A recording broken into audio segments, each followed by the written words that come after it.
আজকে তরমুজ দিয়ে আমি দুটো জিনিস করে দেখাবো। এর আগে তো তোমাদেরকে জুস করে দেখিয়েছি, আজকে দুটো জিনিস করব। একটা করব গুড় আর একটা করব জেলি। তো তোমরা দেখতে থাকো কিভাবে করছি।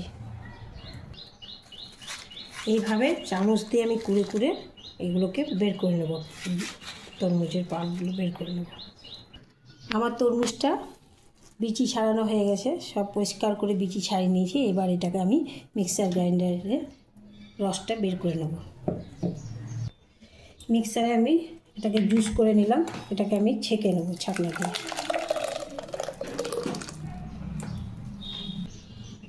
আমি তরমুজের রসটা বের করে নিলাম।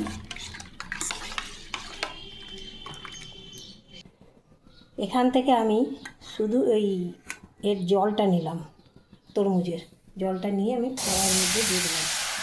এটা দিয়ে আমি গুড় তৈরি করব। কিভাবে গুড় তৈরি করছি তোমরা দেখতে থাকো।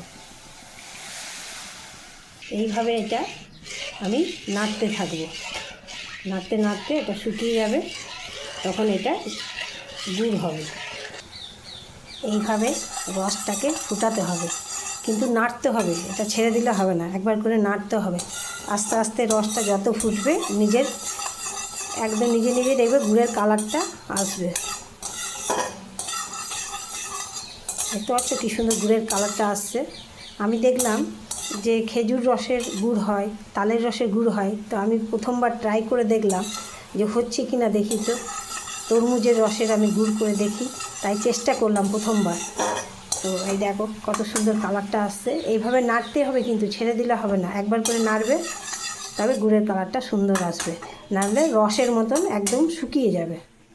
এখন জলটা শুকিয়ে একদম গুড়ের কালারে চলে আসছে, গুড় হয়ে গেছে। এবার আমি এটাকে নামিয়ে নেবো বাটিতে।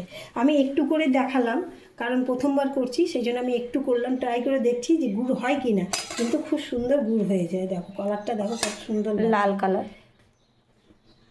এই দেখো আমার গুড় রেডি। আমি প্রথমবার করেছি বলে একটু করে করলাম, ট্রাই করে দেখলাম যে পারছি কি না। খুব সুন্দর হয়েছে গুড়টা, সেন্টটাও খুব, আর সেন্টটা দারুণ লাগছে, মানে উঠছে, তোমরা বুঝতে পারছো না, কিন্তু আমরা সেন্ট পাচ্ছি। তো তোমাদের কেমন লাগলো অবশ্যই লাইক কমেন্ট করে জানাবে।